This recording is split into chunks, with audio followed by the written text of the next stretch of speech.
Mahigit 3 taon matapos isinapubliko ang kanilang relasyon noong 2021, emosyonal na inanunsyo ng aktres na si Maris Racal ang breakup nila ng dating River Maya vocalist na si Rico Blanco sa isang MediaCon ng Star Magic ngayong araw, July 12, 2024. Ito ay matapos ang ilang linggong espekulasyon na hiwalay na ang celebrity couple.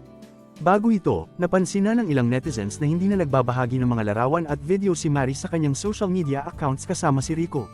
"Rico and I are over." Maluhaluhang pagkumpirma ni Maris, na nagsabing, fresh, ang breakup at ilang linggo lang ang nakalipas.